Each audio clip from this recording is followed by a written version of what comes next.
नमस्कार दोस्तों, आपको कश्मीरी मुसलमान जब भी दिखाया गया पत्थरबाज की शक्ल में दिखाया गया, लेकिन आज मैं आपको असल कश्मीरी मुसलमान दिखाती हूँ।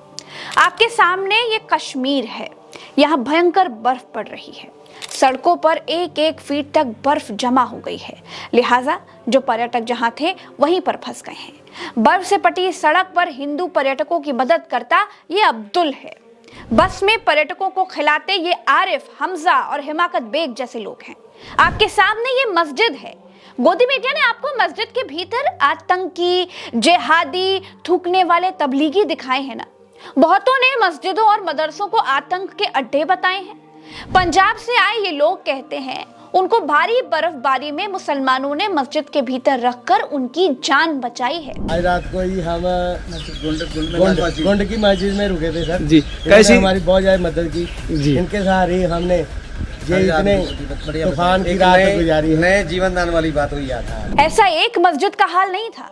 जब कश्मीर में होटल नहीं मिल भी रहे थे तो गाड़ियां सड़कों पर चल नहीं पा रही थी, तो कश्मीरियों ने हिंदू भाइयों के लिए पास की मस्जिदों के दरवाजे खोल दिए। जिसको जहां जो मस्जिद मिली उसे पनाहगाह में बदल दिया गया।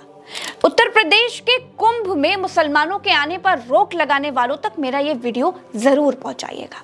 तो मुसलमानों को गंगा में नहाने से रोकते हो, गंगा किनारे लगे मेले में आने से रोकते हो, लेकिन मुसलमान संकट के समय तुम्हें मस्जिदों में भी पनाह देने से नहीं हिचकते।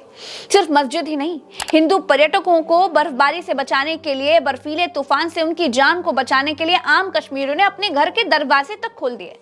ये एक आम कश्मीरी भाई का घर है।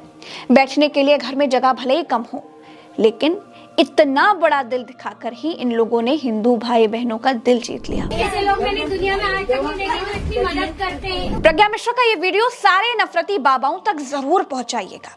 हिंदुओं को मुसलमानों के खिलाफ भड़काने वाले सारे नेताओं तक पहुंचाइएगा और उनसे पूछिएगा कि आपने तो कश्मीरी मुसलमानों को पत्थरबाज दिखाया था, मस्जिदों में आतंकी पलते हैं, हमको ये बताया था। वो पूरा सच था या ये पूरा सच है?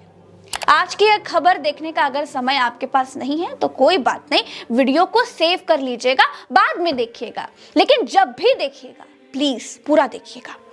मेरी गारंटी है कि ये खबर आपके विचारों पर जरूर असर करेगी, हिंदू मुसलमान के जहर से आपको जरूर सेव करेगी, उस असर को जरूर कम करेगी। कश्मीर और कश्मीरी मुसलमान वैसे नहीं है जैसा आज तक हमें बताया और दिखाया गया है।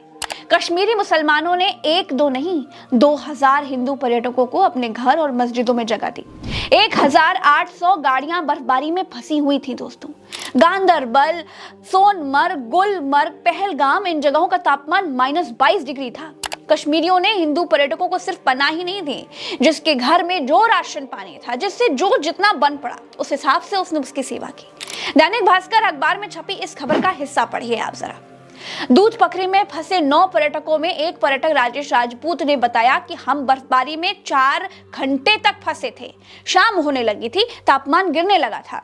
अनीस अहमद और उनके परिवार के लोग आए और हमें लेकर गए, और उन्होंने हमारा जो ख्याल रखा वो हमेशा याद रहेगा।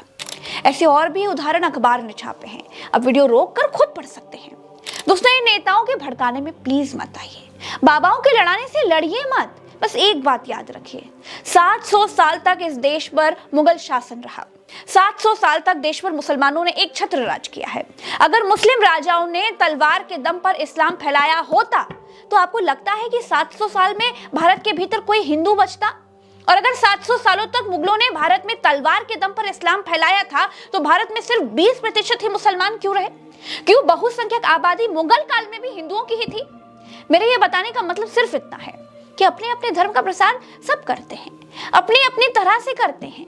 इस देश के कमजोर, दलित, शोषित और वंचित हिंदू तबके ने जुल्म से परेशान होकर बौद्ध धर्म अपना लिया।